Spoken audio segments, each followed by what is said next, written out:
हे वर्धमान महान जिन विचरे हमारे समय सार परमागम के परिशिष्ट का उपायोपीय अधिकार चल रहा है।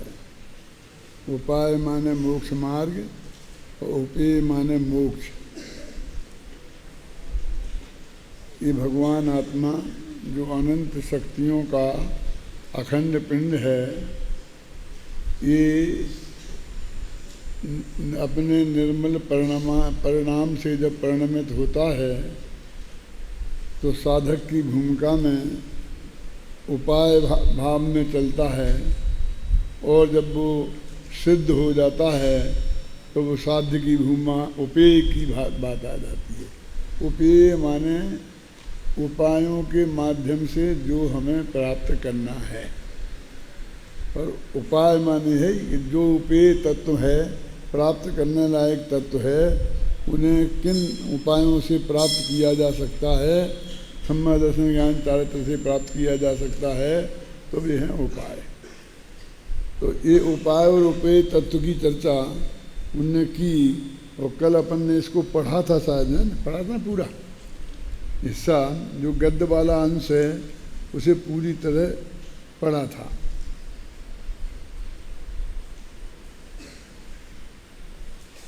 अंत में थोड़ा और पढ़ते हैं एक दफे। उपाय भाव तो चतुर्थ गुणस्थान से ही प्रकट हो जाता है।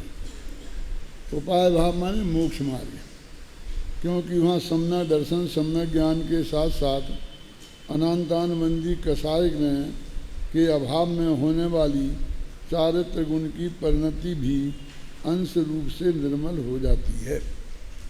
बहुत से लोग ऐसा मान के बैठे हैं, और वो भी शास्त्रों में से ही उनने पढ़ा है कि चतुर्थ गुणस्थान में मोक्ष मार्ग आरंभ नहीं होता, क्योंकि सम्यक दर्शन और सम्यक ज्ञान तो हो गया, लेकिन अभी सम्यक चारित्र नहीं है।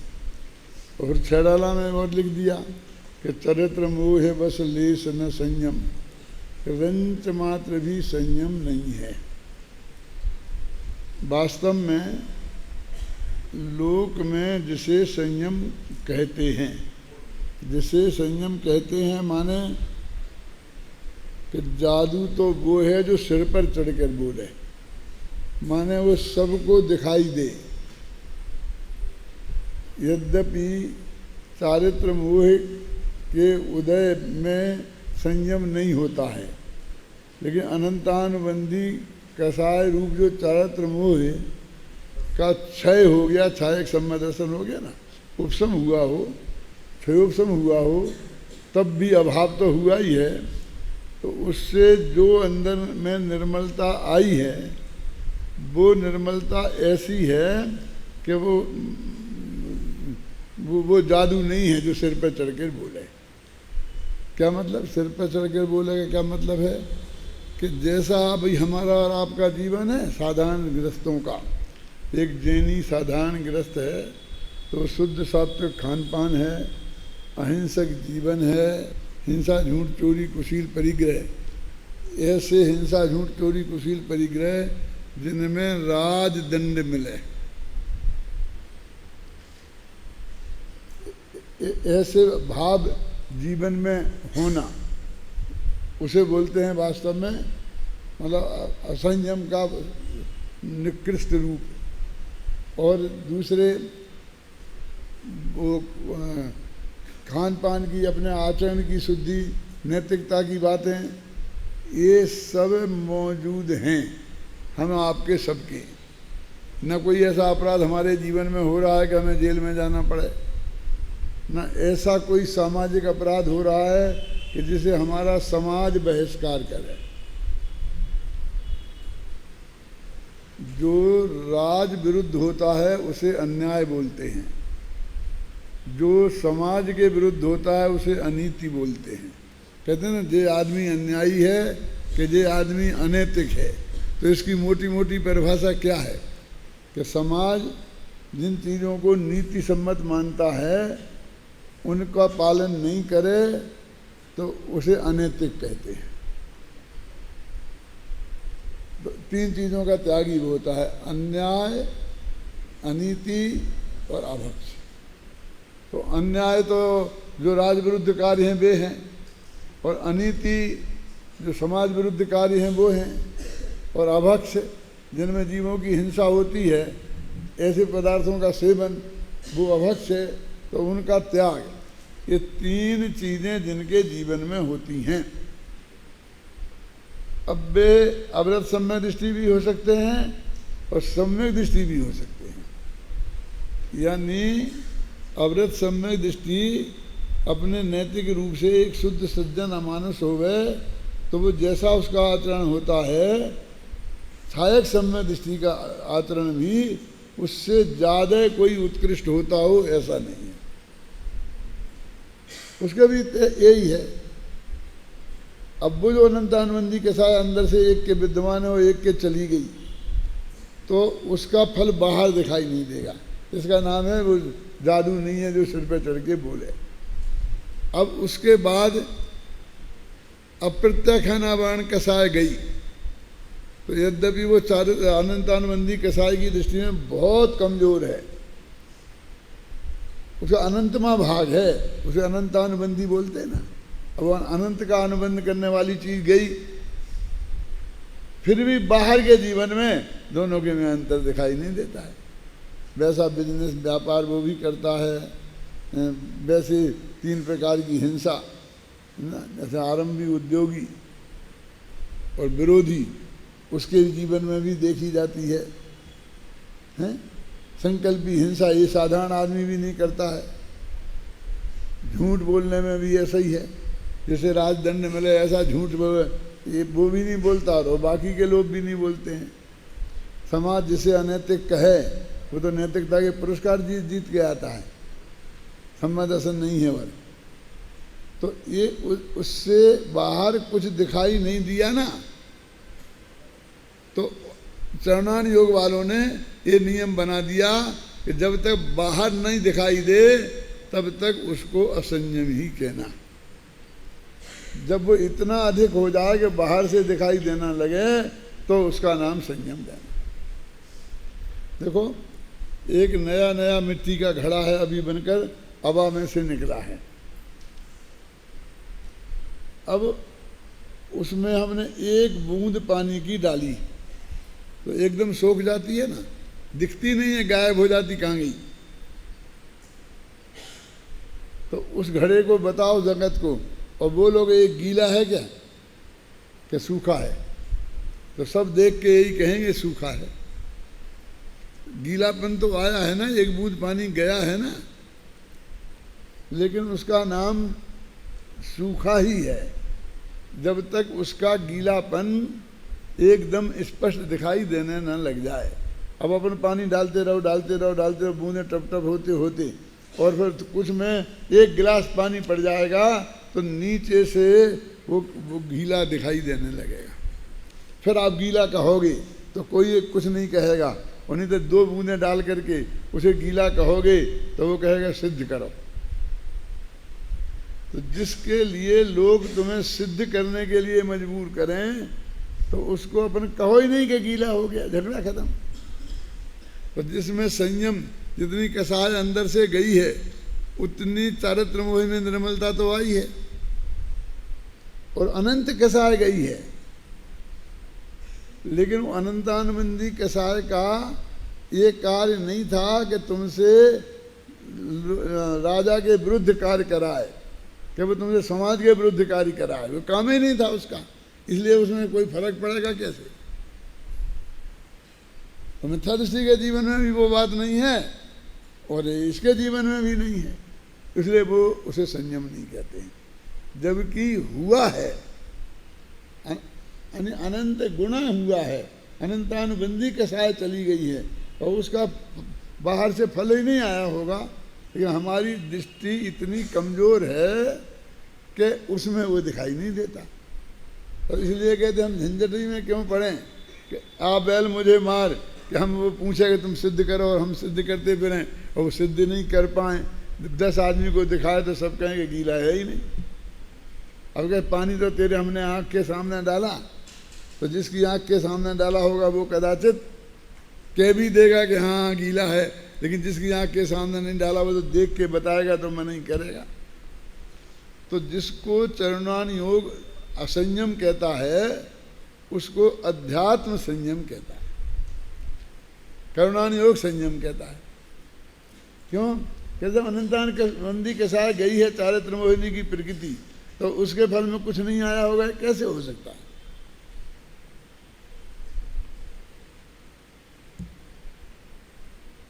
देखो संजुलन कसाय है, अब एक आदमी के अकेली संजुलन कसाय है और 3 कसाय चली गई, वो आदमी कैसा होगा? मुनि होगा, मुनि दशा वाला होगा ना। तो कहते लेकिन वो कसाय जलती हुई कसाय दिखेगी, वो उसका अर्थ ही है संज्वलन, तीव्र कसाय है वो। संज्वलन कसाय का जब तीव्र उदय होता है तब 6वां गुणस्थान होता है। गोमर सार में परिभाषा दी है, गाथा है, संज्वलन लो कसाया उदयो, उदय उदय मंद होता है तब अप्रवृत्त गुणस्थान होता है। तो जिसका मतलब कि 6वें गुणस्थान में तीव्र उदय है, जल्दी एकदम वो कसाय। अब 3 कसाय नहीं है और वो कसाय जल्दी से दिख रही, आप समझे ना। अब हमारे भी जो संजुलन कसाय के उदय में जलता है, वो हमारे भी वही काम संजुलन कसाय के उदय में होंगे। वो जो अनंतानुबंधी के काम होते हैं वो अनंतानुबंधी के उदय में होंगे। अप्रत्याख्यानापायन के उदय में जो काम होते हैं वो अप्रत्याख्यानापायन के उदय से हों। कब? कि जब हमारे चारों ही कसाय विद्यमान है और उनका उदय विद्यमान है, तो चारों प्रकार की परिणति है, तो उनमें हम बांटेंगे तो किसमें अप्रत्याख्यानापायन कसाय निमित्त होगी, किसमें प्रत्याख्यानापायन कसाय निमित्त होगी, और किसमें संजुलन कसाय निमित्त होगी, और किसमें अनंतानुबंधी कसाय निमित्त होगी। बोलो। अब देख लीजिए कि उसको शादी करने का भाव आता है तो वो अप्रत्याख्यानापायन कर्म के कसाय के उदय में आएगा, क्योंकि अनंतानुबंधी जिसकी चली गई और अप्रत्याख्यानापायन कर्म का उदय है, उसको शादी करने का भाव आया आता है। इससे सिद्ध होता है कि अनंतानुबंधी कसाय की उदय से शादी करने का भाव नहीं आता था। जरा समझना। अब फिर शादी करने का भाव नहीं आ रहा, तो कहीं वो प्रत्याख्यानापायन कर्म के उदय, अप्रत्याख्यानापायन कर्म का उदय चला गया, प्रत्याख्यानापायन का है तो ये शादी का भाव नहीं आता। अब संजुलन कैसा है अकेली 6वें गुणस्थान में, तो उसका काम क्या है? ये कुंद कुंद को समय साल लिखने का भाव आ रहा है, आपको वस्तु स्वरूप समझाने का भाव आ रहा है, ये एक ऐसा जल रही है वो। और तो क्या होगी उनके? बोलिए। भगवान की भक्ति करने का भाव आ रहा है, स्तुति लिख रहे हैं वो। अब जरा समझना, तो पंडित हुकुमचंद को भी यदि ये भाव आ रहा है कि वो स्तुति लिखे, ग्रंथ लिखे, तो वो कौन सी कसाय के उदय से आ रहा है? वो संजुलन कसाय के उदय। क्यों? वो भी है ना अपने, ऐसा थोड़ी कि जब तो अनंतान बैठी है कसाय है तो सब काम वही वही करेगी और संजुलन बेचारी चुपचाप पड़ी रहेगी। तो सब अपने अपने हिस्से का काम करेंगे क्या? अब उसे समय साल लिखने का भाव आ रहा है तो वो संजुलन कसाय के उदय से आ रहा है? और उसे यदि शादी करने का भाव आ रहा है तो वो अप्रत्याख्यानापायन कसाय के उदय से आ रहा है।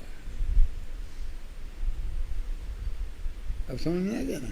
तो इन तीनों कसायों के काम संजुलन, प्रत्याख्यान, अप्रत्याख्यान अभी अपने कहीं ऐसे स्पष्ट लिखे देखे नहीं है। अब अपने अपने हिसाब से लगाओ, जिस जिस भूमिका में जो जो होता है, ख्याल में आए ना, तो वो अपने आप बच जाएंगे। समझ में आ रही मेरी बात? अभी एक मिथ्या दृष्टि है और एक सम्यक दृष्टि है, तो मिथ्या दृष्टि के भी इसी प्रकार के भाव आए। तो अनंतानुबंधी का तो कोई भाव ये इनमें है नहीं, तो ये दिखेंगे तो उसे हम कैसे कहेंगे कि ये अनंतानुबंधी कसाय वाला है? समझ में ना? तो अनंतानुबंधी संबंधी जो कार्य है वो उसके मन में तो है, वाणी में प्रकट नहीं हो रहा हो, काया में है क्या? हो सकता है तो प्रकट हो जाएगा ना, इसलिए मैं कह रहा हूं प्रकट नहीं हो रहा ना, इसलिए हम नहीं कह सकते हैं। अब एक क्या है समझ लीजिए, पर स्त्री सेवन का भाव, वेश्या सेवन का भाव। अब ये अनंतानुबंधी कसाय का काम है, ये अब प्रत्याखाना वर्ण वाला नहीं कह हो सकता, प्रत्याखाना वर्ण वाले को नहीं हो सकता, संजनन वाले का नहीं हो सकता। तो ये भाव हम सामाजिक दबाव में प्रकट नहीं होने देते। भाव अंदर में है, लेकिन कोई आदमी क्रिया में भी वाणी में भी बचने की कोशिश करता है और मन में होते रहते हैं और सारी जिंदगी बना रहता है और बहुत पवित्र आदमी, बहुत अच्छे आदमी हैं ऐसे माने जाते रहते हैं। रावण जैसे आदमी का प्रकट हो गया, यदि सैकड़ों रावण होते हैं उनके भी होता है और उनका प्रकट नहीं होता है। तो अनंतानुबंधी का कार्य दिख नहीं रहा ना, तो कैसे कहेंगे अनंतानुबंधी है इसकी? तो इसलिए चारों कसायों के काम अलग अलग हैं। शायद मेरे ख्याल से वो कौन सी किताब है, अन्ना जी बहुत पढ़ते हैं, कौन सी दीपिका है, भाव दीपिका में ऐसी कुछ चीज़ें बताई हैं कि कौन सी कसाय का क्या क्या काम है और कैसा कैसा। मैंने पढ़ी नहीं है, लेकिन वो बताते रहते हैं कभी, तो मैं सुनी है। लेकिन मैंने अपने मन से सोच के सब निर्णय किया है कि ये ऐसे ऐसे भाव होते हैं। तो अभी समाज के भय से, राज के भय से, गवर्नमेंट के भय से, हैं आसक्ति के भय से वो काम नहीं उसके जीवन में दिखाई देते और इसलिए हमें मालूम नहीं पड़ता। तो इसलिए कहते हैं कि अब वो जो शुद्धि, वो भाग्य से वो आदमी के मन में ये सब चीज़ें थीं और इसके बीच में जब वो 50 वर्ष की उम्र में उसे सम्यक दर्शन हो गया, तो वो अनंतानुबंधी चली गई, तो वे भाव भी चले गए। तो वे पहले थे और अब चले गए, कैसे पता लगे? क्योंकि पहले भी प्रकट नहीं हो रहे थे, अब भी प्रकट नहीं हो रहे। तो वो कितना बड़ा संयम उसके जीवन में आया है, समझ गए ना? अब वो उतना बड़ा संयम दिखाई नहीं देता। क्यों? कि वैसे ही पहले, वैसे ही परिणति पहले थी और वैसे ही अभी है। अजय भाई समझ में आए कि नहीं? ज़्यादा कठिन नहीं है, लेकिन थोड़ा उपयोग इस तरह करके सुनोगे तो समझ में आ जाएगी। इसलिए वो कहते हैं कि हम उसे संयमी नहीं कहेंगे, क्योंकि हम सिद्ध नहीं कर सकते। हम उसे कैसे सिद्ध करें कि इसे अनंतानुबंधी के साथ नहीं है। अब मैं मिथ्यात्व की बात करूँगा, समझे ना? अब आजकल तो बहुत मुश्किल हो गया है ना, लेकिन मैं ये पूछता हूँ कि मिथ्यात्व को भी हम कैसे सिद्ध करेंगे? क्योंकि व्यवहार सम्मत जिसे कहते हैं, आगम के आधार से हमारे आचरण में जो चीज़ें होनी चाहिए वो बिल्कुल दिखाई नहीं देती हैं। गीत मिथ्यात्व का कहीं कहीं अंश दिखाई नहीं देता है, अगीत मिथ्यात्व तो अंदर की मान्यता है। ख्याल में आई ना? तो हम उसे कैसे मिथ्या दृष्टि सिद्ध करेंगे? मैं राजकोट की भरी सभा में एक चैलेंज किया था कि आप लोग कहते हो कि चाहे जिसको मिथ्या दृष्टि घोषित कर देते हो और चाहे जिसको सम्यक दृष्टि घोषित कर देते हो। अब डर के मारे थोड़े छोटे छोटे ग्रुप में जो तुम्हारे कब्जे में आ गए ना 10-12 आदमी, उन्हीं के सामने व्यक्त करते हो, सबके सामने व्यक्त नहीं करते हो, क्योंकि तुम सिद्ध करने का चक्कर पड़ेगा, सामने वाला गले पड़ेगा। लेकिन सम्यक दृष्टि नहीं है। अब ऐसा तुमने कह ही दिया, तो मैंने कहा कि मैं चैलेंज देता हूँ कि आप सब बड़े बड़े विद्वान यहाँ बैठे हैं, लालू भाई भी बैठे थे, कि मैं मिथ्या दृष्टि हूँ, ये आप सिद्ध करके बताइए। मेरा मतलब समझे मैं क्या कह रहा हूँ? ये मैं सम्यक दृष्टि हूँ इसकी घोषणा मैं नहीं कर रहा हूँ, मैंने वहाँ भी कहा था ये। मुझे इसमें कोई रस नहीं है कि सम्यक दृष्टि होने की दुकानदारी मैं करूँ। क्या रमेश समझ में आए ना? ऐसा नहीं है, लेकिन मैं ये कहता हूँ कि आप बताइए तो आगम के आधार पर, प्रथमान योग, चरणान योग, करणान योग, द्रव्यान योग, उनके कोई लक्षण बताने पड़ेंगे ना आपको। तो मेरे जीवन में से बताइए। आप मेरा खुली किताब जैसा है, सुबह से शाम तक आप सबके यहाँ पर मेरा जीवन, अब बताइए। फिर दूसरी बात भी मैंने कही थी कि जिन जिन को ये भ्रम है कि वे सम्यक दृष्टि हैं, मैं उनको चैलेंज देता हूँ कि यदि वे स्वीकार करें तो मैं वहीं इसी सभा में अभी ये सिद्ध करता हूँ कि आप मिथ्या दृष्टि हैं। क्यों? क्योंकि आपकी परिणति ऐसी है जो सज्जनवाणी में स्पष्ट मिथ्यात्व के लक्षण माने गए। बताता हूं मैं, अभी बोलो। जो भी अपने को सम्यक दृष्टि मानता हो खड़ा हो गया वो, कोई नहीं आया सामने, किसी ने विरोध भी नहीं किया, एक शब्द भी नहीं बोला। चरणान योग में क्यों नहीं कहते, आप समझ गए आप? क्योंकि उसको सिद्ध बाहर से, वो दिखते ही बाहर से सिद्ध हो ही नहीं सकता,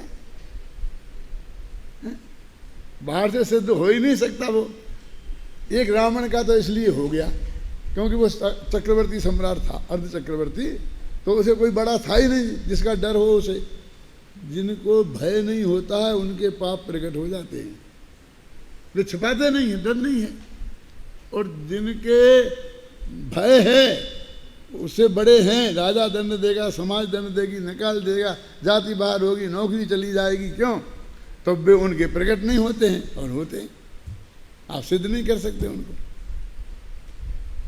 अब तुमको ये पता ही नहीं है कि व्यवहार सम्यक दर्शन के क्या लक्षण होते हैं, आप समझ रहे ना?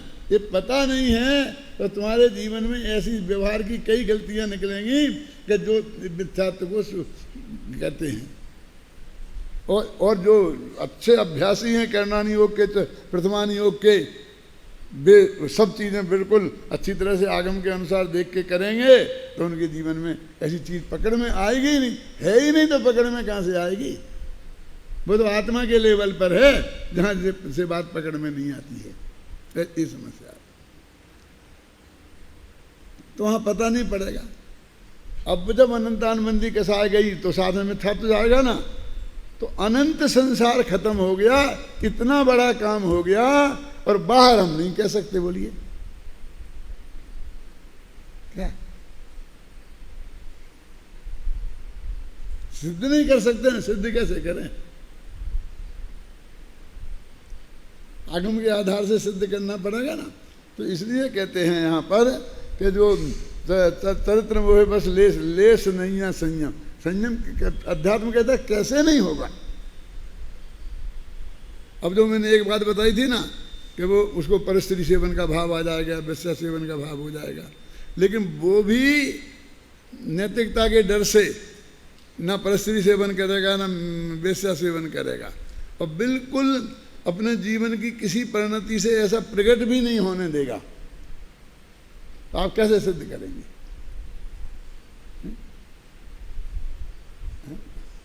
अब समझ में है ना? तो जिनकी एक चीजें प्रसिद्ध हैं वो तो प्रसिद्ध मिथ्या दृष्टि हो ही गए। मिथ्यात्व के लक्षण अनंतानबंदी के सहाय के लक्षण है। तो अनंतानबंदी के सहाय का कार्य क्या है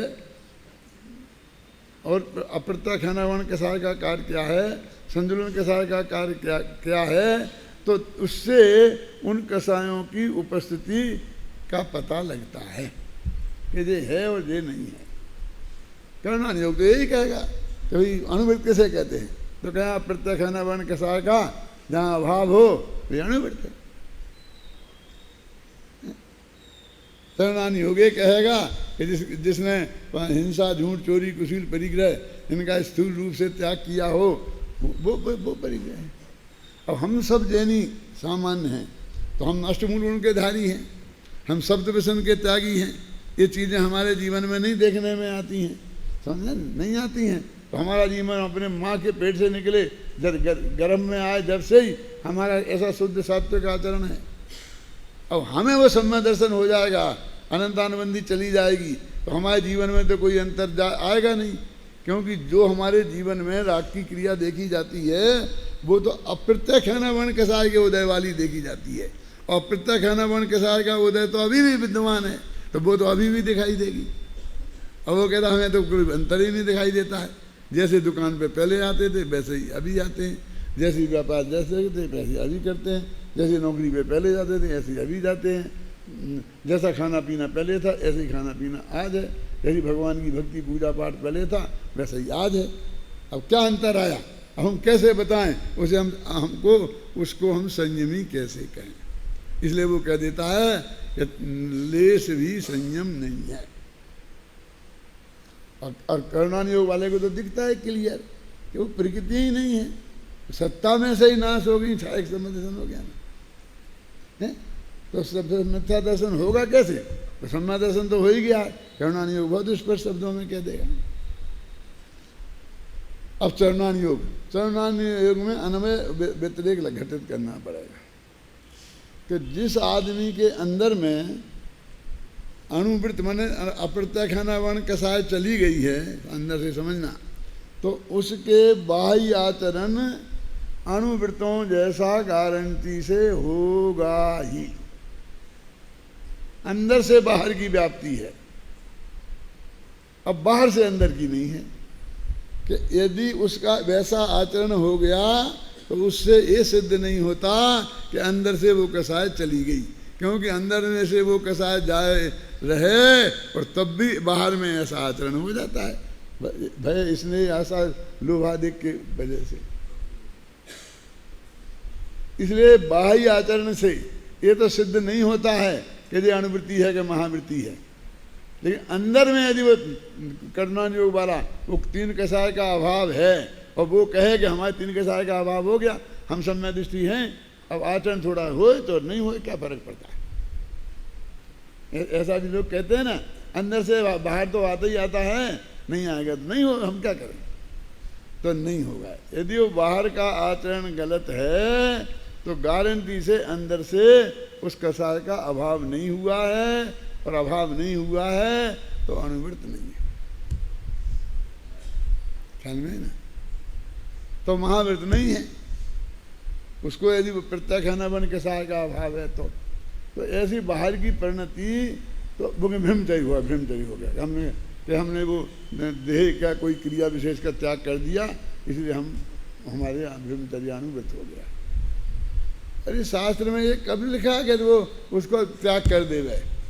ऐसे लाखों जीव हैं कि जिनके वो नहीं है और फिर भी वे अणुवृत्ति नहीं है, वो ब्रह्मचर्यानुवृत्ति नहीं है, कि जिनके ना परस्त्री का सेवन है और ना स्वस्त्री का सेवन है। तुम तो कह रहे महावृत्ति होना चाहिए, फिर तो तुम्हारे हिसाब से फिर तो एक भी प्रतिमा लिए बिना महावृत्ति हो जाएगा, क्योंकि अनुभव से बाहर की व्याप्ति नहीं। ऐसा नहीं है कि जिन जिन के बाहर की क्रिया विशेष नहीं है वे सब अनुवृत्ति हैं। यदि होंगे तो क्या होता, तो सारे नपुंसक अनुवृत्ति हो जाते कि महावृत्ति हो जाते। सारे नपुंसक कौन कौन जानते हो? नपुंसक किसे कहते हैं? नहीं, वो हिजड़े। अरे हिजड़े नहीं, एक इंद्री, दो इंद्री, तीन इंद्री, चार इंद्री, ये सब जो एक नपुंसक लिंग के ही धारी हैं, सारे नारकी बोलो सैनी पंचेंद्री अवधि ज्ञानी है।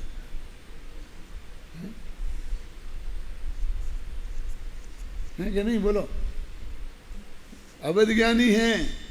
इसका कोई संबंध ही नहीं है जो तुमने न समझ लिया है कि एक देही आ जा रहा है तो ये है।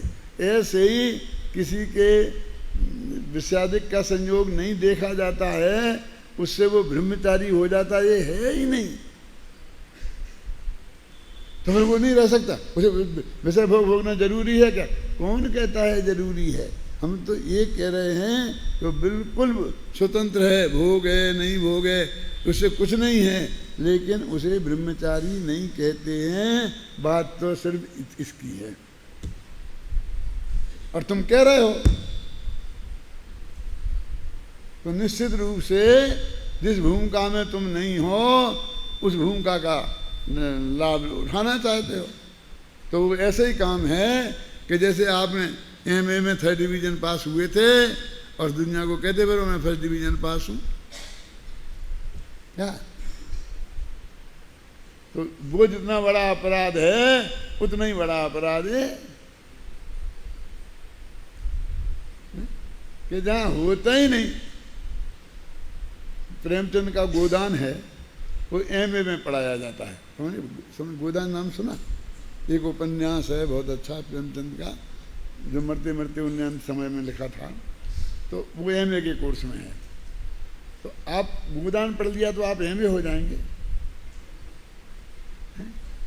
मैंने एमए की कोर्स में 50 किताबें हैं, तो वे ये पढ़ ली तो आप क्या एमए हो जाएंगे? आप लोग शास्त्री बन रहे हैं।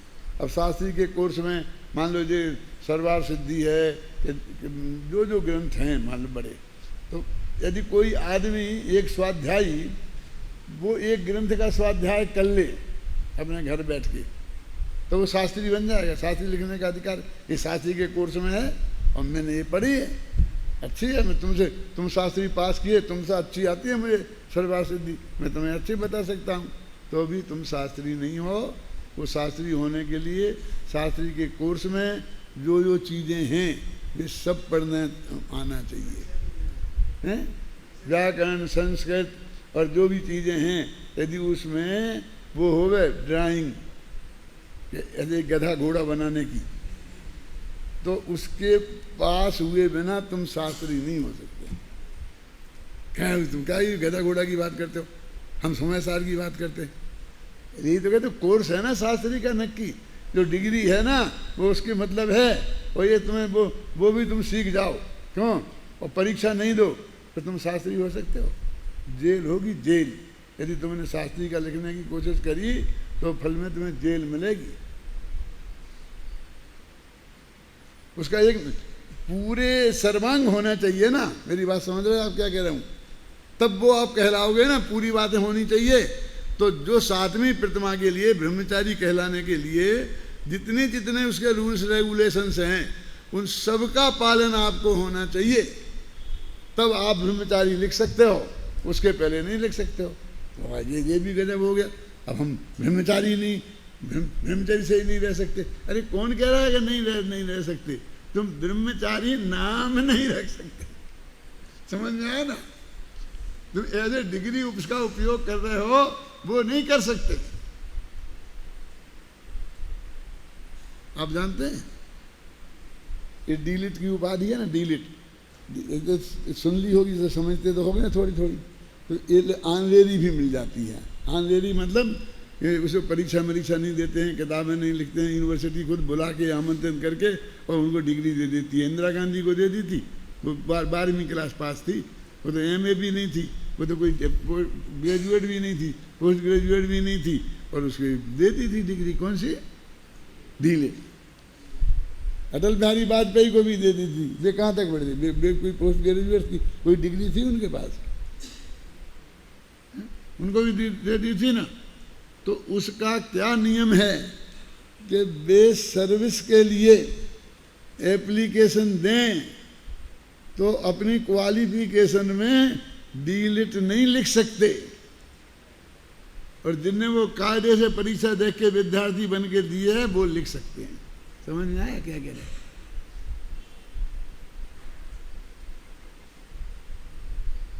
कि आपको सम्मान हुआ है, बस ये देखने दिखाने का है। समझ गए ना?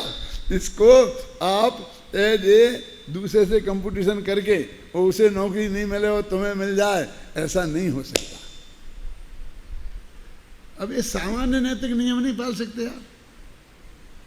क्यों? क्या मिल गया? ब्रह्मचारी लिख लेने से तुम्हें सीधा मोक्ष मिलने वाला है, नौकरी मिलने वाली, क्या होने वाला है? मैं बोलूँ काय के लिए नहीं। हमारा ये विद्यार्थी तो इसलिए लिखता है कि उसे नौकरी मिलेगी, आजीविका चाहिए। अब वो अनिवार्य है कि वो बताइए आपके कितने % नंबर आए, कौन कौन सी डिग्री, आप क्वालिफिकेशन आपकी क्या है, उसका खाना है भरना है। अब तुम्हें कौन पूछ रहा कौन सा खाना भरना, काय के देना? तुम कहीं एप्लीकेशन दे ही नहीं रहे हो। फिर जब ब्रह्मचारी काय को लिख रहा है? ऐसे डिग्री क्यों का उपयोग कर रहे? यदि है तो जो अपने शास्त्र में जहाँ उसकी नियम है वहाँ करिए ना। ये मैं बिल्कुल किसी एक व्यक्ति के लक्ष्य से रंच मात्र नहीं बोल रहा हूँ। मैं सिर्फ जो वस्तु का स्वरूप है वो बता रहा हूँ, और जो हो गए उनके लिए नहीं कह रहा हूँ। जो अभी तक नहीं हुए और ऐसे चक्कर में आ सकते हैं भविष्य में, बस उनको सावधान करने के लिए कह रहा हूं। क्या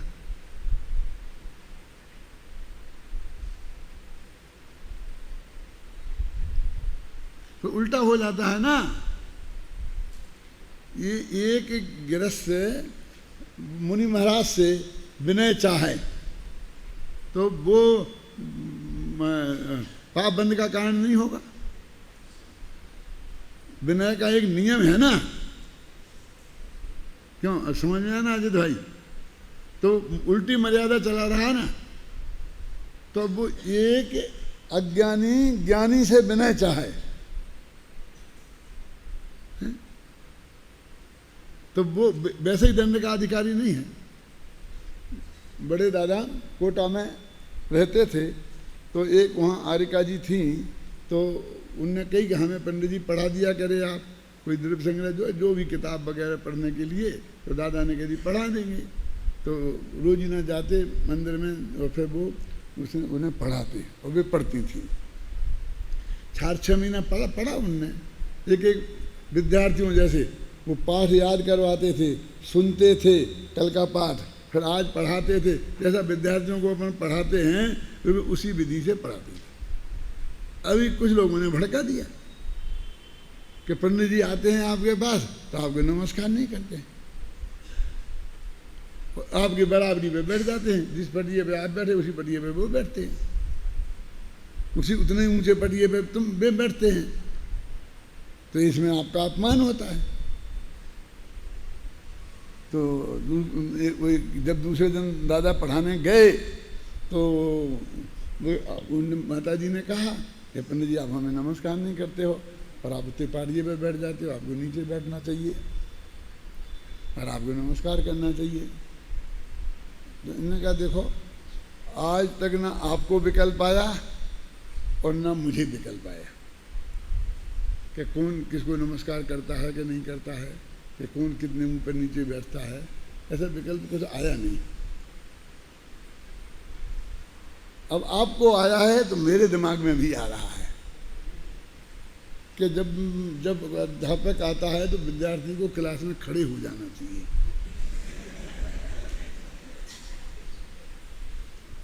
और उसका आसन नीचा होना चाहिए। अब यदि कल से आपको पढ़ना हो तो मैं जब क्लास में आऊँगा आपको खड़े होना पड़ेगा। जब तक मैं नहीं कहूँगा बैठ जाओ तब तक बैठ नहीं सकती आप क्या, और मैं नीचे बैठना पड़ेगा। क्या बात करता हूँ हमारी क्या। अब कौन क्या है वो आप समझ रहे और हम आपको समझ रहे, आप हमें समझ रहे और आप भी अपने को समझ रही। इतना तो आता नहीं है, 6 द्रव्य तो आते नहीं है। आज क्या हो गई तुम, हमने तो कोई प्रश्न उठाया नहीं आज तक। तुम्हें हमसे पढ़ना है ना, क्यों? पढ़ाने वाला तो गुरु होता है, अब आज से खत्म। अब नमस्कार करवाना है तो पढ़ने पढ़ाने की बात खत्म। तो फिर अब हम नहीं पढ़ेंगे तो फिर तो नमस्कार करोगे। अब हमारा मन है, फिर हम सोचेंगे। फिर हमारा हम है कि हमें सोचना है, करना कि नहीं करना, किसी को क्या मानना क्या है, ये कौन सी हमारी बाध्यता है? ऐसे नहीं कि आप प्रिंसिपल हैं और हम अध्यापक हैं तो हमको प्रिंसिपल को अध्यापक को नमस्कार करना ही चाहिए, ऐसा तो कुछ है नहीं। इसलिए आज से खत्म मामला, बंद हो गया पढ़ाना। यानी हमको पढ़ना भी है, हमें ये आता भी नहीं है और आपसे नमस्कार भी कराना है। दो भाव एक साथ कैसे हो सकते हैं? मेरा मतलब समझ में है ना? तो ऐसे ही अभी क्या समाज कैसा है, चलता अंधा है, चल रही है बराबर। अभी ये बात कहे उसको लोग मारने पीटने को दौड़ेंगे, समझे ना? और वो जो ऐसा कर रहे हैं उनसे कोई कुछ नहीं कहेगा। कैसा विचित्र है आप, इस संसार का स्वरूप कैसा विचित्र है। इसलिए मैं तो बड़े दादा को बहुत समझाता था कि दादा आप इस चक्कर में मत पड़ना, आप इस चक्कर में आप रोजनी करना बंद कर दो, आपके बस की नहीं है। अरे प्रवचन करना, शास्त्र का ज्ञान ही होना जरूरी नहीं है। ये हर गांव में 2-5 ऐसे लोग होते हैं जो मतलब कुछ ना कुछ झगड़ा पैदा करने वाले, उनसे निपटना बहुत कठिन है। हर जगह होते हैं। जैसे हर क्लास में 2-4 उद्दंड विद्यार्थी होते हैं ना, है? और पहले ही उन उद्दंड विद्यार्थियों के का जरा ब्रेंच पे खड़ा कर देवे, 3 घंटा तक खड़ा रखे और क्लास के बाहर निकाल देवे कि अब 2 चांटा जड़ दे तो मैं नहीं कह सकता हूँ क्योंकि ज़माना बदल गया और मेरे कहने से तुमने कहीं जड़ दिए पर लेने के देने पड़ जाएंगे। क्यों?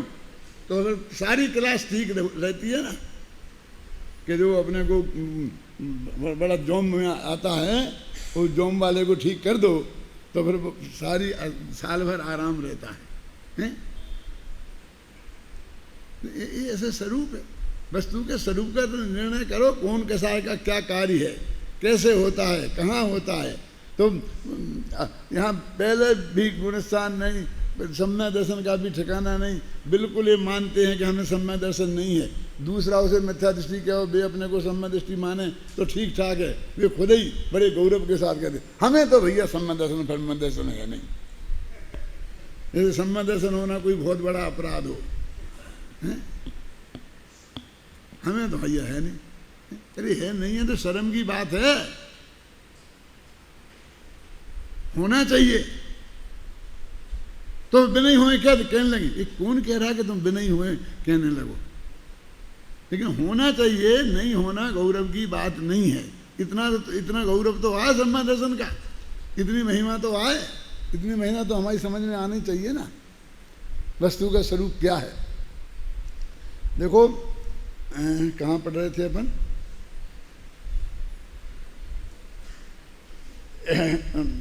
उपाय भाव तो चतुर्थ गुणस्थान से ही प्रकट हो जाता है, क्योंकि वहाँ सम्यक दर्शन सम्यक ज्ञान के साथ अनंतानुबंधी कसाय के अभाव में होने वाली चारित्र गुण की निर्मल परिणति भी अंश रूप से निर्मल हो जाती है। देखो अब जरा एक इसी बात को समझाने के लिए बोल रहा हूँ मैं कि एक चौथे गुणस्थान वाला है, अब वो 25 वर्ष का नई उम्र का है, 8 वर्ष में सम्यक दर्शन होता है ना, और माँ के पेट से भी सम्यक दृष्टि पैदा हो सकता है, 8 वर्ष की उम्र में भी पैदा हो सकता है। अब वो 25 वर्ष का उम्र में आया तो उसे शादी का भाव होगा कि नहीं होगा, और हुए तो उसे सम्यक दर्शन में मलिनता आएगी कि नहीं आएगी? कुछ नहीं है, कोई बात ही नहीं है। लेकिन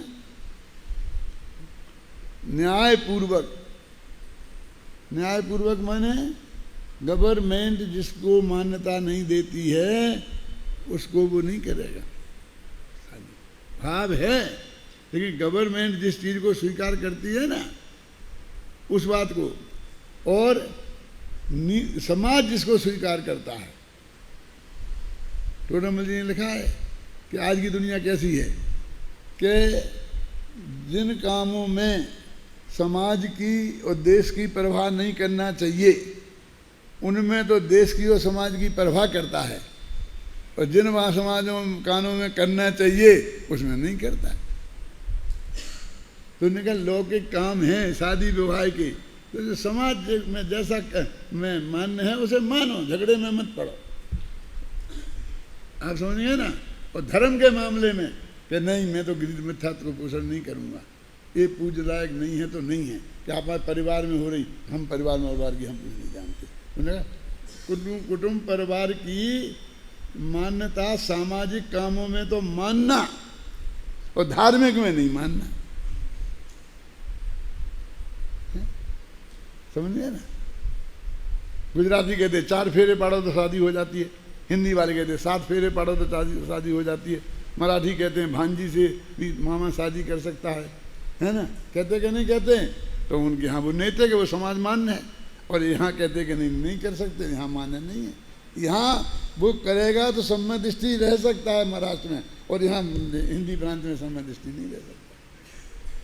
आप कहोगे इसी समाज की मान्यता से क्या संबंध है?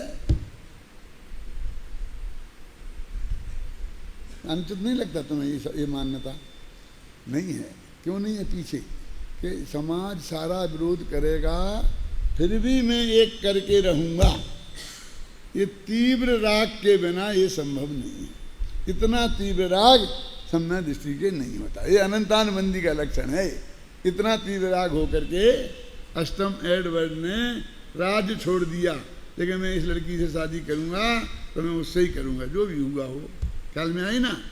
तो अब बहुत तुम बड़ा त्यागी भी मान सकते हो। तो वो कहता है इतना तीव्र विरोध समाज का हो कि राज्य भी जाए, केवल लोभ ही नहीं था, राज्य छोड़ दिया। महानता के रूप में उसका उल्लेख करते हैं। अरे ये कहते इतना लोभ चाहिए? यदि हम राजा हैं और हमारा राज्य रहता तो हम प्रजा के हित के बहुत अच्छे काम कर सकते थे, प्रजा में धर्म का प्रचार ज़्यादा अच्छी तरह से कर सकते थे। क्यों छोड़ देना सिर्फ एक औरत के पीछे? और औरत तो समाज में नहीं मिलेंगी। जिस समाज में तू रहता उस समाज में भी तो मिल सकती हैं। तो क्या क्या तुम कहोगे ये पंडित हुकुमचंद बोल रहा है? हाँ बोल रहा है। शायद क्यों मुफ्त का झगड़ा मैं क्यों बोल लूँ, जिसमें मैं इतनी तीव्र कसाई मुझे करनी पड़े कि माँ बाप को छोड़ना पड़े, समाज वालों को छोड़ना पड़े, मुझे मंदिर बंद कर दें, ये इतने झंझटों में पड़ना पड़े।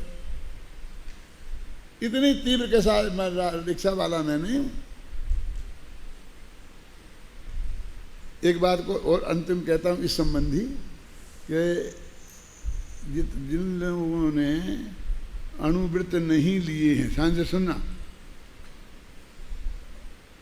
अणुवृत्त पंचम गुणस्थान वृत्त वाले के होते हैं, सुनना। और वो पंचम गुणस्थान चौथे हुए तब मन सम्मत दर्शन हुए तब उसको होता है, तो उसके पहले पंचम गुणस्थान के होते नहीं हैं, समझे ना।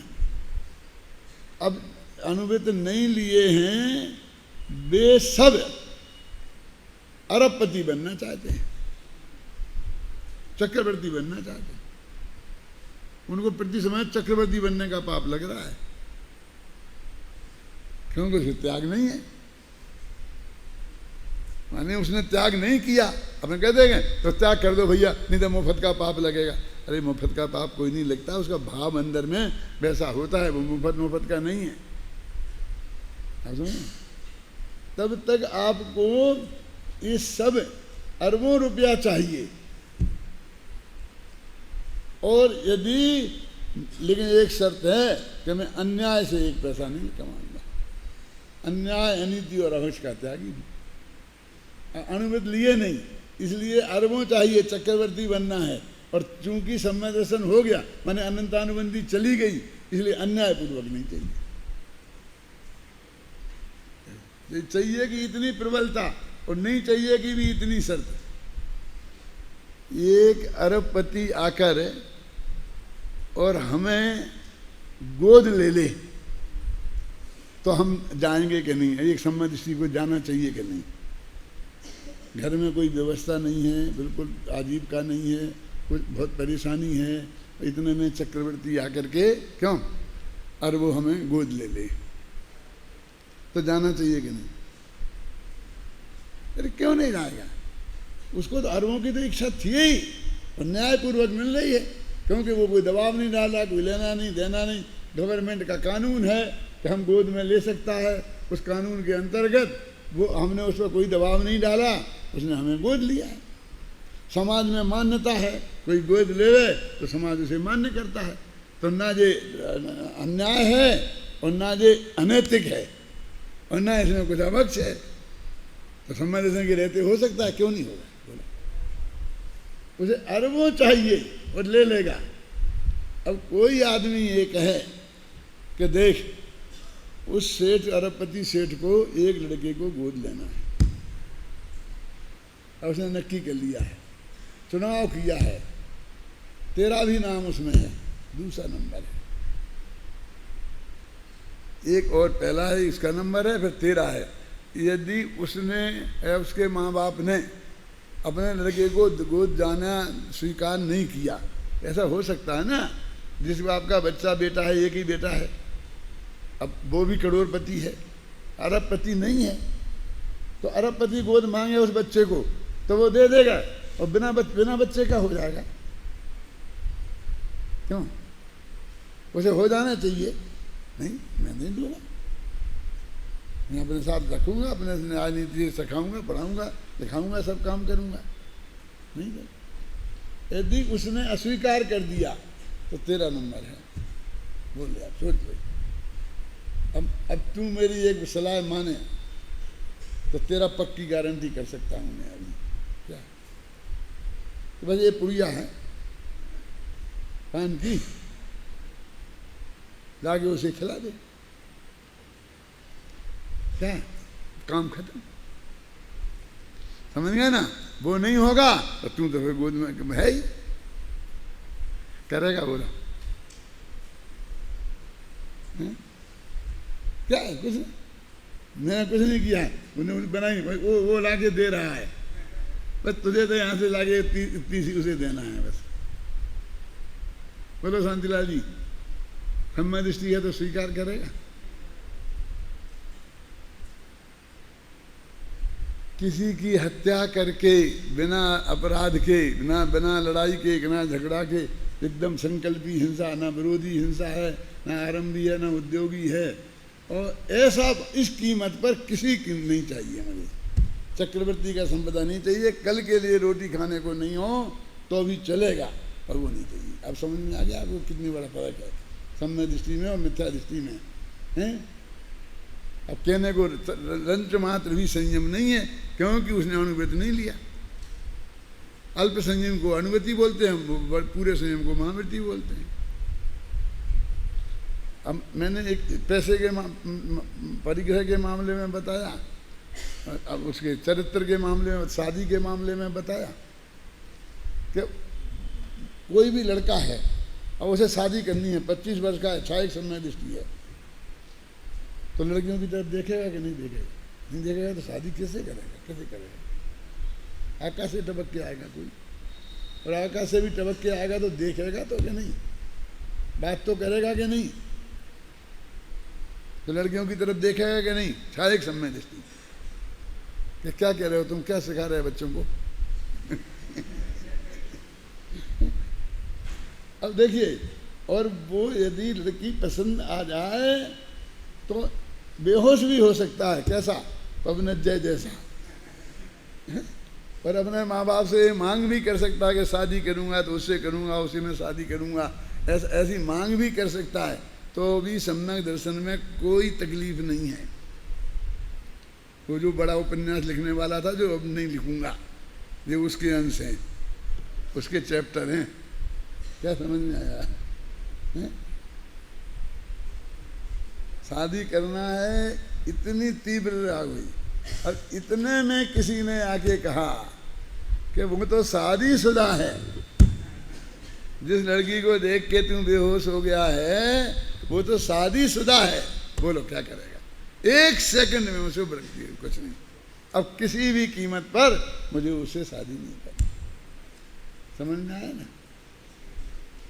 ब्रह्मचारी नहीं है, शादी करने का पक्का भाव है, लेकिन वो शादीशुदा है तो अन्याय का भोग है, वो अन्याय की इच्छा है, वो उसे किसी कीमत पर नहीं चाहिए। समझे? हम इतनी तो पहचानते नहीं हैं, तो बस इतना है। देखो, इतने 96,000 शादियाँ कर ली, इतने लोगों को कर ली। अरे वो कुंवारियों से कर सकता है, उसे भाव आ सकता है, उसे पसंद आ जाए तो प्रेरणा कर सकता है, हाथ पैर जोड़ सकता है, धमका भी सकता है। समझ गए ना? और शादीशुदा हो तो किसी कीमत पर कि मैं उसे छोड़ के आ जाती हूँ, तलाक दे देती हूँ, क्यों? जहर तो नहीं, कायदे से तलाक दे के आऊंगी कि नहीं, बस बात करना। अब लगाओ 5 पापों पे, घटित करो एक चीज पे, तो मालूम पड़ेगा सम्यक। अब इनको पता ही नहीं है, ये सम्यक दृष्टि बने फिरते हैं। अब ये क्या पता है इन्हें? ये बातें पता है इन्हें? इनने सोची है कभी?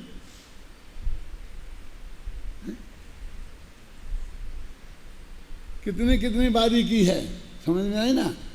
कि उसे चाहिए। अब क्या फर्क पड़ेगा? क्योंकि ये लौकिक सज्जनता वाला भी वो उन सब मर्यादाओं को पालता है, क्योंकि समाज और राज्य के भय से, और पालना चाहिए। समाज और राज्य का भय कोई अनुचित नहीं है, क्योंकि भय कसाय थोड़ी खत्म हो गई उसकी। आप समझ गए ना, वो कोई अनुचित बात नहीं है कि इतना डरपोक है और वो इसके लिए उसने ऐसा कर दिया, ऐसा नहीं है। तो जो मैंने कहा था ना मैं कि मैं अभी सिद्ध कर सकता हूँ कि तुम जो कह रहे झंडा लिए फिरते हो ना कि मैं सम्यक दृष्टि हूँ, बताता हूँ तुम्हारे को 1 मिनट में, और तुम बताओ कोई माई का लाल, क्योंकि तुम्हें कुछ पता ही नहीं है, क्या बताओगे? तुमने कुछ सोचा ही नहीं है, तुम्हें सोचने की फुर्सत ही नहीं है। तुम्हें धंधा पानी, नौकरी कैसे मिलेगी, कब मिलेगी, कैसे करना, क्या करना, ये करना है, और बाकी थोड़े बहुत समय मिलेगा तो टीवी सिनेमा और ये हैं तत्व वो चर्चा करने को, तो उसका भी बहुत चर्चा, बहुत बारीकी सकी चर्चा उसमें भी होती है, अच्छी गहरी, उसमें ही लगे हो। कहाँ किया तुमने ये स्वाध्याय, जैसे बोले वाचना, प्रेक्षणा, अनुप्रेक्षा, आमना, ये कहाँ किए? क्या करें? हमने सब पढ़ लिया, सब शास्त्र पढ़ लिए, सब क्या पढ़ लिए तूने? हमारे पूज्य गुरुदेव श्री ने 19 बार सभा में समय सार पढ़ा, और वे खुद ही कहते थे कि ऐसे अंदर में अकेले में तो सैकड़ों बार पढ़ा। कैसा? वो जो ऐसी पंक्ति नहीं, अंदर में सोचने बैठे तो जीवाधिकार की पहली गाथा से लेकर अंतिम गाथा तक पूरी विषय वस्तु उपयोग में से निकल गई। हो गया पाठ, पढ़ना हो गया, नहीं आया समझ में? मैं वो ये आता था पहले कि इंद्र जो है कि चाल कितनी तेज है कि वो नाच रहा है, सब आप लोग नाच रहे हैं, हम ताल में, और आप एक ताल बजा रहे हैं, जैसे ऐसी बजा रहे हैं ताली, तो अपन ताली बजा रहे हैं और वो नाच रहा है, और अपना हाथ ऐसा ऊपर गया और लौट के ऐसी ताली पटी, इतने में वो सारे अकीर्तम चैत्यालय की वंदना करके आ गया। समझ में आया क्या बोलो क्या कहा? इतनी ताली बजाई इतने समय में, अकीर्तम चैत्यालय कितने हैं, उनकी वंदना करके वो आ गया। गजब हो गया, वो वंदना करके आ गया। तो भगवान के सामने एक आदमी खड़ा नहीं रहा, कैसी वंदना की होगी? जैसे हमारे जो छोकरे जाते हैं और शंकर जी के पर्वत में जाकर 2 घंटे में फटाफट दौड़ कर एकदम आ जाते हैं, उसमें जितना लगा समय मेरे पे 2 घंटे में आ गया। लेकिन एक एक टोंक पे कितने मिनट खड़ा हुआ था कि हम करना क्या, वंदना करनी थी। समझ में आया ना, वंदना करनी थी। जैसे अभी आज का गिरनार की होने लग गई, मालूम वो क्या कहते हैं बाबा लोग कि तुम यहाँ आओ, नेमिनाथ का नाम नहीं बोलोगे, नेमिनाथ की जय नहीं बोल सकते, और खड़े होके नहीं दर्शन कर सकते, आओ और ऐसे निकल जाओ, पैर चलते रहना चाहिए, समझे? खड़े हो नहीं सकते एक सेकंड भी, और ऐसे देखते हुए निकल जाओ, ऐसी वंदना कर सकते हो। सौधर्म ने भी ऐसी की होगी। अरे भैया, ये वंदना का स्वरूप नहीं बता रहे, ये इंद्र की गति बता रहे कि वो इतना चक्कर काट के आ सकता है, और उसको उन्होंने वंदना के नाम से बताया। समझे ना? वो ये भी कह सकते थे सुमेर पर्वत का चक्कर काट के आ सकते हैं, लेकिन उनके दिमाग में धर्म बात बची थी, तो उदाहरण भी वंदना का दिया। लेकिन वंदना ऐसी जल्दी जल्दी में दौड़ धूप के करना चाहिए, ऐसा वो वंदना के स्वरूप का प्रतिपादन नहीं है, इंद्र की गमन शक्ति का प्रतिपादन है। तो ऐसे ही ये जो हमारा प्रतिपादन हो रहा, कह रहे हैं हम कि वो बेहोश हो जाएगा, शादी करे, तो ये तुमको कैसी शादी करना चाहिए, कैसे एकदम लट्टू हो जाना चाहिए, और अपने माँ बाप से कैसा बोलना, ये इसका प्रतिपादन नहीं है। वो सम्यक दृष्टि को कितना तीव्र राग हो सकता है वो बता रहे, और वो राग अस्थान में ना जाए, खोटी जगह ना जाए, इसकी कितनी मर्यादा हो सकती है, ये इसका स्वरूप बता रहे हैं। ये आपने देखे वैसे तो मैं अदालत में कभी गया नहीं, और मेरे पिताजी ने मेरे बचपन में ही कह दिया था कि बेटा पुलिस थाने में और अदालत की देरी पे कभी पैर मत रखना, यदि शांति से ज़िंदगी में रहना है तो इसलिए नहीं गया मैं। लेकिन मैंने सिनेमा में अदालतें के सीन देखे हैं। क्या आते हैं ना बढ़िया अदालत बने। तो एक कोई कानून नाम का सिनेमा आया था पहले, तो उसमें अशोक कुमार था, वो मोनी मोनी बाबा क्या कहते थे, तो वो वकील बना था, उच्च बड़ा वकील, बैरिस्टर मतलब केस में।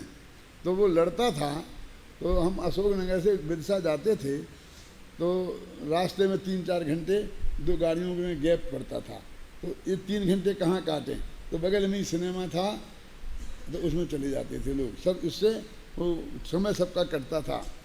तो उसमें आपके बाबूलाल वकील थे साथ में, तो हम लोग उस सिनेमा में चले गए। तो उसमें वो हमने देखा, तो वो एकदम ज़ोर ज़ोर से चिल्ला चिल्ला के बोलता था। तो मजिस्ट्रेट ऐसा ऐसा करता था, तो एकदम खड़ा चुप हो जाता था। और फिर वो कहा कि अब बोलिए बोलिए क्यों, तो फिर एकदम चिल्ला चिल्ला के बोलता था। तो वो छोटा वकील था, तो वो बोलता था, तो मुझसे चुप चुप, मजिस्ट्रेट चुप कर देता, वो डांट देता, वो चुप हो जाता था। तो मैंने कहा ये तो जो अन्याय, ये क्या हो रहा। तो मैंने उनसे पूछा कि ये जज डरता था इस बड़े वकील से कि वो इतना चिल्ला चिल्ला के बोल रहा, तो उसे कुछ नहीं कहता, और वो छोटा वकील बेचारा में आ रहा है, तो भी बार बार रोक देते हैं, बार बार रोक देते हैं, ऐसा क्यों है। तो उन्होंने कहा कि नहीं, ऐसा नहीं है। वो जो बड़ा वकील है, वो अपनी बात जब रखता है तो बहुत जोरदार तरीके से रखता है, और जज इतना ऐसा करता है तो एकदम चुप हो जाता, 1 सेकंड भी फिर 1 शब्द भी आगे नहीं बोलता। और जब द्वारा जज कहता है कि आप अपनी बात को आगे बढ़ाइए, तो फिर उसी जोर से बोलता है। और जो छोटा वकील है कि वो जज साहब ठोक ठोक ठोक ठोक करते रहते हैं, वो ये सुनता ही नहीं, बोलता ही रहता है तो हाथ जोड़ के ही बोलता रहता है, तब भी वो डांटने लगते हैं। मतलब ये है कि जब वो बोलने की कहें तब आपके बोलने का समय है, तो आप धीरे बोलें कि जोर से बोलें, ऐसा कोई नियम नहीं है। आप अपनी बात जिस तरीके से प्रेजेंट कर सकते हैं करें, हंस कर, रो कर, गा कर, आप समझ गए ना, वो उसको आज़ादी है, वो उस मर्यादा के भीतर है। लेकिन जब वो रोकता है तो रुक जाता है, और जे रोकता है तब नहीं रुकता है। आप समझ रहे हैं ना। तो ऐसे वो सम्यक दृष्टि जीव आपको एकदम कितना राग, मैं मर जाऊंगा लेकिन शादी इसी से करूंगा, हम अपन को वो दिखता है। लेकिन वो नहीं दिखता कि शादी हो गई तो 1 सेकंड में बदल। आप समझ रहे हैं ना। वो सिनेमा का सीन और ये दोनों का तुलना समझ में आई कि नहीं आई, कि क्या है इसका सम्यक दर्शनपना, उसका उच्च कोटि का वकीलपना क्या है, क्या कि वो बिना आज्ञा के नहीं बोलता। जब वो आज्ञा कर देगा कि आप बोलिए तो बोलेगा, आप अपनी बात प्रेजेंट कीजिए तब वो बोलेगा। ऐसे ही वो अन्याय अनीति को स्वीकार नहीं करेगा। पर स्त्री पे निगाह डालना ये अन्याय है, ये राज विरुद्ध है, ये समाज विरुद्ध है, तो वो अन्याय अनीति नहीं है उसके जीवन में, तो वो नहीं करे। अन्याय अनीति अकेले रुपया पैसे के मामले में नहीं होती है, 50 ऐसे चीज़ें होती हैं जिसमें अन्याय और अनीति हो सकती है, और उसमें उसकी अंदर जो सम्यक दर्शन की मर्यादा है वो बस एक इशारों में समझी जा सकती है और समझाई जा सकती है। इतनी डिटेल कहाँ लिखी है बोलो। और जो मैं कह रहा हूँ उसमें जच रहा है कि उसमें सच्चाई है कुछ,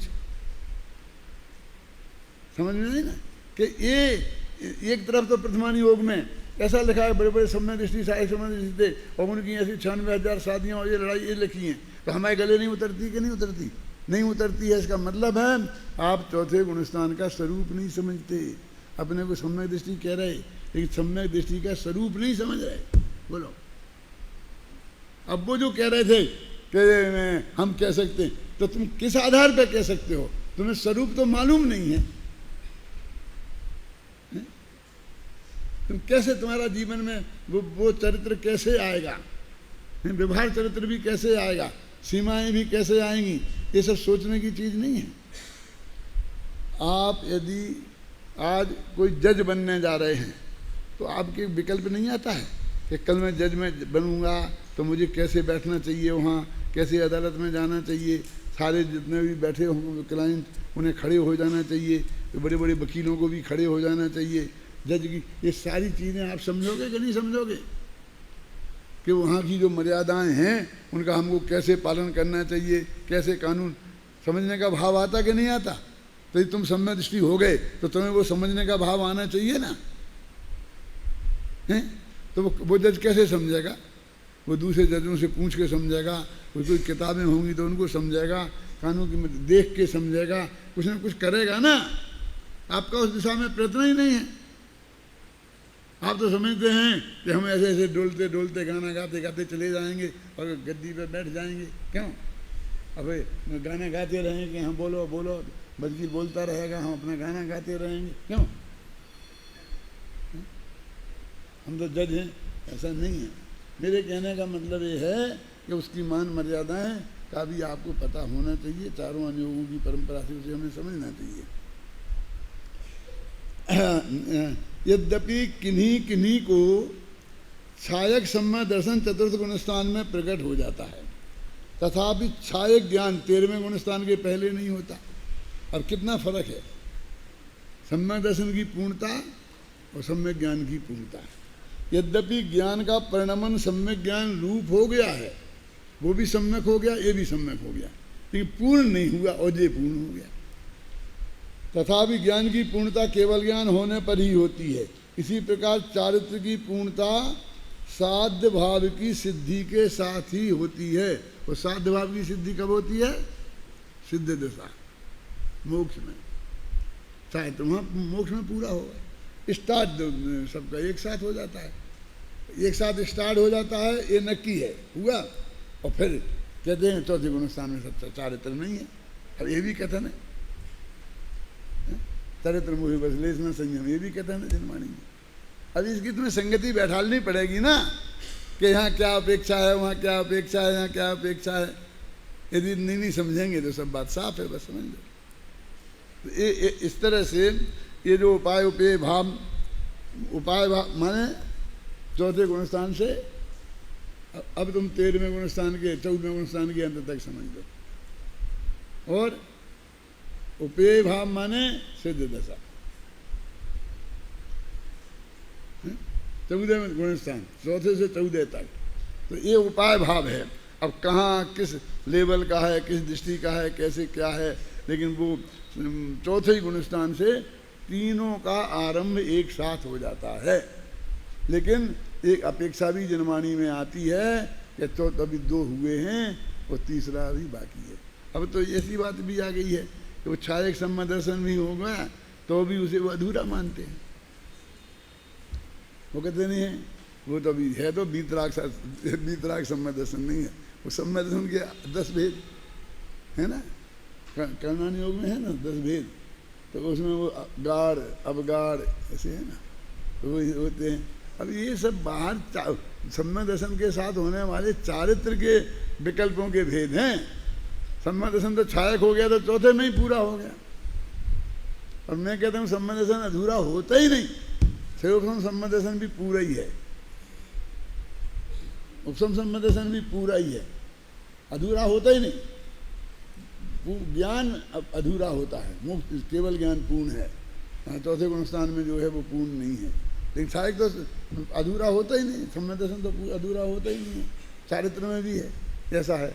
तो इस तरह से वो सम्यक दर्शन ज्ञान चारित्र तीनों का आरंभ हो गया है। और ये तब तक उपाय है और उसके बाद सिद्ध दशा उपेय है। और ये दोनों उस त्रिकाली ध्रुव भगवान आत्मा के परिणमन हैं।